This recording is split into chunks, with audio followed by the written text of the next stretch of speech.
Think about the last time someone said something that truly got under your skin. Maybe it was a sarcastic remark, a passive-aggressive comment, or outright disrespect without even realizing it. Your emotions took over. Your heart rate increased, your mind started racing with thoughts of defense, anger, or revenge.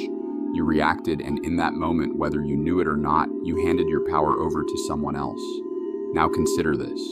What if you could become immune to these emotional triggers? What if instead of being easily provoked, you could remain calm, unshaken, and in complete control? What if by mastering your reactions, you could gain a level of strength that most people never achieve? That is exactly what we are going to uncover. Because reacting impulsively is a sign of weakness, one that keeps you trapped in emotional chains controlled by external forces rather than your own inner strength. But there is a way out, a way to break free from this cycle and step into a version of yourself that is unshakable to understand why emotional reactions are a weakness. We first need to look at how our minds work. The great Stoic philosopher Epictetus once said, "If someone succeeds in provoking you, realize that your mind is complicit in the provocation." What does this mean? It means that the real cause of our distress is not what happens to us, but how we choose to interpret it. It is not the insult, the criticism, or the disrespect that hurts. It is our own thoughts about them. Imagine two people receiving the same insult. One immediately becomes angry, defensive, maybe even lashes out the other, however remains calm, unaffected, perhaps even amused. The insult was the same. The difference was in how they chose to respond, and that choice determines everything. Most people believe that reacting strongly to disrespect or provocation is a sign of strength. They think that by showing their anger or standing their ground in a heated moment, they are proving something to the world. But the truth is, the moment someone provokes you and you react impulsively, they have already won. They have pulled you into their energy, controlled your emotional state, and made you dance to their tune. This is what separates those who are truly powerful from those who are easily manipulated. Marcus Aurelius, one of the most influential Stoic philosophers and emperors of Rome, wrote, "You have power over your mind, not outside events. Realize this, and you will find strength." He ruled over an empire filled with political intrigue, betrayals, and constant challenges. Yet through it all, he understood that true power was not in controlling others, but in controlling himself. Now let us break this down further. Why do we react emotionally in the first place? The answer lies in the way our brains are wired when we feel threatened. Whether physically or emotionally, our amygdala, the part of the brain responsible for processing emotions, takes over. This is known as the amygdala hijack. It is a survival mechanism that once helped our ancestors react quickly to danger. But in modern life, it often causes unnecessary suffering. For example, think about a time you received a rude comment online or in person. Your brain perceived it as an attack, and before you could think logically, you felt the urge to respond with anger, sarcasm, or defensiveness. This is your amygdala hijacking your rational mind. It convinces you that you must react immediately. But what if you did not? What if instead you paused? That pause is where true strength lies. The ability to control the space between stimulus and response is what separates the weak from the strong. The weak react without thinking. The strong choose their response. This is why some of the most powerful and disciplined individuals in history were known for their composure under pressure. Take Nelson Mandela, for example. He spent 27 years in prison, subjected to unimaginable injustice. Yet when he was finally released, he did not act with bitterness or vengeance. He remained calm, collected, and strategic. That is power. But most people never reach this level of mastery because they never question their own impulses. They believe their emotions must be acted upon. They think that feeling anger means they should express it. That feeling disrespected means they must retaliate. This is a trap, a cycle that keeps them enslaved to external circumstances. So ask yourself, how often do you let your emotions dictate your actions? How many times have you regretted something you said or did in the heat of the moment? And more importantly, are you ready to take back control? Because once you understand what I'm about to share next, you will never see your reactions the same way again. Most people go through life believing that their emotional reactions are natural, unavoidable, and even justified. They think that anger, frustration, and defense are things that happen to them rather than things they create within themselves. But this mindset is exactly what keeps them weak, because it means they are constantly at the mercy of external events tossed around by circumstances they cannot control. Now imagine the opposite. Imagine becoming someone who is completely unshakable, someone who can walk into any situation, face any criticism, endure any insult, and remain entirely composed. Imagine the power of never being emotionally manipulated again. This is not just a fantasy, it is a skill that can be developed, and it starts with a simple but profound realization. You are not your emotions, you are the observer of your emotions. Let us break this down. When you feel anger rising inside you, notice what happens.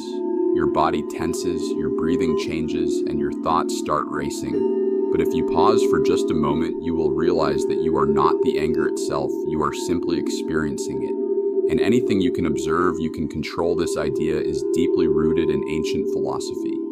The Stoics, for example, train themselves to separate their thoughts from reality. They believe that it is not events that disturb us, but our judgments about them. This is why Marcus Aurelius wrote today, "I escaped from anxiety." Or no, I discarded it because it was within me, in my own perceptions, not outside. Think about that for a moment. Anxiety, anger, frustration.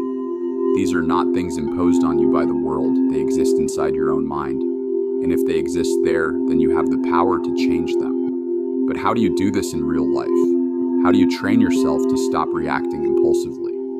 One of the most powerful techniques comes from modern psychology, particularly cognitive behavioral therapy. It is called cognitive reframing. The idea is simple. Instead of accepting your first emotional reaction as truth, you step back and question it. For example, let us say someone insults you. Your immediate reaction might be anger or embarrassment, but instead of reacting, pause and ask yourself, why does this bother me? Does this person's opinion truly define me? What if I chose to interpret this differently? By questioning your own thoughts, you begin to break the automatic cycle of reaction. Instead of immediately feeling hurt or angry, you create space for a different response. And in that space, you reclaim your power. This is something that the most disciplined minds in history have mastered. Take Viktor Frankl, for example. He survived the horrors of Nazi concentration camps, enduring suffering beyond imagination. Yet even in those darkest moments, he discovered something incredible. The last human freedom is the ability to choose one's attitude in any given situation. He wrote, between stimulus and response, there is a space. In that space is our power to choose our response. In our response lies our growth and our freedom. This is the secret. That space, the moment between what happens to you and how you respond, is where all your power lies. And the bigger you make that space, the stronger you become. Now let us apply this to daily life. Imagine you are in a heated argument. Your instinct is to raise your voice to prove your point, to defend yourself. But instead of reacting, you pause. You take a breath. You observe the situation from a higher perspective. Suddenly, you realize that responding with anger only feeds the other person's power over you. So instead, you remain calm. You do not give them the emotional reaction they were expecting. And just like that, you shift the dynamic. This ability is what separates the truly powerful from the easily manipulated. Think of the great leaders throughout history, the ones who remained composed even in the face of adversity. They were not controlled by their emotions. They controlled their emotions, but mastering this skill requires practice. You must train yourself daily to recognize when you are about to react and consciously choose a different path. The more you do this, the stronger you become. So here is a challenge for you over the next 24 hours. Pay close attention to your emotional reactions. Every time you feel anger, frustration, or offense, pause, take a deep breath. Ask yourself, is this reaction serving me? Is it making me stronger or weaker? Most people go their entire lives without ever asking these questions. But once you start, you will see the world differently. You will realize that most conflicts, most arguments, most emotional outbursts are entirely unnecessary. And once you stop engaging in them, You free yourself from the endless cycle of emotional turmoil. But this is just the beginning, because the real key to mastering your emotions is not just avoiding negative reactions. It is learning how to replace them with something far more powerful. And in the next part, we will uncover exactly how to do that. Most people go through life feeling like they are at the mercy of their emotions. They believe that anger, frustration, and irritation are automatic responses that they cannot control. But what they fail to realize is that every reaction is a choice, whether conscious or unconscious. And if you do not master this choice, then someone else will always have power over you. Think about it. How many times have you allowed a single comment, a single look, or a single event to ruin your entire day? How often have you replayed a conversation in your head, feeling anger or embarrassment long after it ended? This is not strength. This is emotional slavery. And the worst part, the people who triggered you probably do not even remember what they said.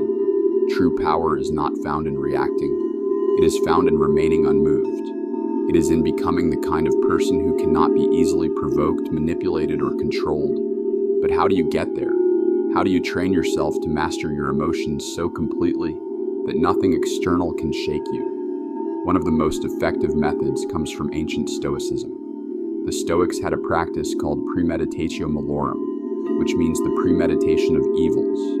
The idea was simple. Instead of waiting for negative situations to happen and then trying to control their reactions, they would prepare their minds in advance.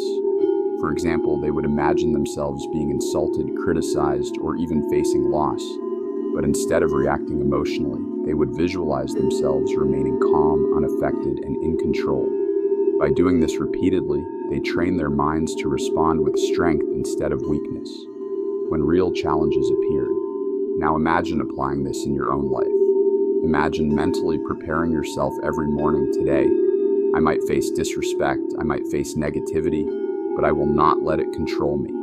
Imagine how much stronger you would be if, instead of being caught off guard by emotional triggers, you saw them coming and handled them with absolute composure. This practice is not just some ancient philosophical idea, it is backed by modern psychology as well. Studies show that when we visualize ourselves handling a situation with calmness and confidence before it happens, we are far more likely to actually respond that way when the moment arrives. But there is something even more powerful than mental preparation: reprogramming the way you see challenges altogether. Most people view difficult situations as personal attacks, as threats, or as injustices. But what if instead you saw them as opportunities? What if every time someone tried to provoke you, you saw it as a test, an opportunity to prove your strength? This is the mindset shift that changes everything. Instead of reacting with frustration, you react with understanding. Instead of feeling insulted, you feel indifferent. Instead of getting angry, you become amused. You begin to see the world not as something that happens to you, but as something you navigate with absolute control. And here is something else to consider. The people who try to provoke you are often the weakest ones in the room. Think about it truly. Powerful individuals do not waste their time trying to bring others down. It is only those who feel powerless themselves who seek to manipulate, insult, or provoke reactions from others. When you understand this, you stop taking things personally, you stop seeing negative people as enemies and start seeing them for what they really are. Individuals who have no control over their own emotions and are desperately trying to control yours. And once you recognize that their words and actions lose all power over you, this is why some of the greatest minds in history refuse to be provoked. Take the example of Mahatma Gandhi. He was insulted, beaten, imprisoned, yet he remained unshaken. His strength came not from reacting, but from refusing to react, from choosing a higher path. Or consider Bruce Lee, who once said, "A quick temper will make a fool of you." Soon enough, he understood that true mastery in life is not about fighting every battle. It is about knowing which battles are not even worth your energy. So the next time someone tries to provoke you, ask yourself, am I going to let this person control my emotions? Am I going to let their words dictate my state of mind? Or will I choose to rise above it? Because that choice is always yours. And the more you choose control over reaction, the stronger you become. But here is where it gets even deeper, because there is one final, even more powerful shift that will take everything we have discussed to the next level. And once you apply it, you will not only become immune to emotional manipulation, you will gain a level of inner strength that most people will never reach. And that is exactly what we will uncover in the next part. At this point, you understand the power of controlling your emotional reactions. You have learned that reacting impulsively is a sign of weakness, that true strength comes from mastering your mind, and that every situation is an opportunity to prove your resilience. But now we take it even further, because there is one final truth that separates those who merely suppress their emotions from those who transcend them entirely. And it is this: the highest level of emotional mastery is not just controlling your reactions. It is reaching a point where you no longer feel the need to react at all. Think about it: if you still feel anger but force yourself to stay silent, you are controlling yourself, but the emotion still owns you. If you still feel offended but resist responding, you are disciplined, but you are not yet free. But what if you could reach a state where those emotions simply do not arise in the first place, where insults do not even register as offensive, where negativity does not even affect your internal state? This is where true mastery lies, not in fighting your emotions, but in outgrowing them entirely.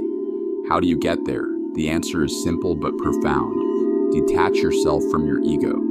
See, most emotional reactions stem from ego. When someone insults you, what is actually hurt, it is not your body, it is not your mind, it is your self-image, your ego, your sense of who you are. But here is the truth: your ego is an illusion. It is nothing more than a collection of ideas, labels, and narratives that you have built about yourself over time. And when you stop identifying with it, you stop being affected by attacks against it. This is why some of the most enlightened individuals in history were completely unshakable. They did not see themselves as their name, their title, or their reputation. They knew that insults, criticism, and praise were all just noise. None of it could touch who they truly were. The Zen master Takawan Soho once said, "The ignorant mind with its infinite afflictions, passions, and evils is rooted in the three poisons: greed, anger, and delusion. To relinquish these is to attain the state of no mind. No mind, a state where you no longer cling to your emotions, no longer react from ego, no longer feel disturbed by things that once controlled you. This is the ultimate goal. Not just discipline, not just control, but complete detachment from the need to react at all. And the more you let go of ego, the more power you gain. Imagine walking through life with a mind that is clear, calm, and unaffected. Imagine facing adversity with absolute stillness. Imagine never being emotionally controlled by anyone or anything ever again. This is the final level of strength, not just reacting less, but evolving beyond reaction itself. So now ask yourself, will you continue to be like the masses, easily provoked, easily offended, and constantly at war with their own emotions?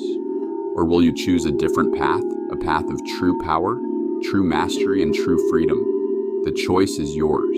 And once you make it, you will never see the world the same way again. Thanks for looking. The choice is yours. And once you make it, you'll never see the world the same way again. If this message resonated with you, leave a comment, click the like button, and subscribe for more insights into mastering the mind, psychology, and power. Thank you for watching, and remember, control your emotions and no one else can control you.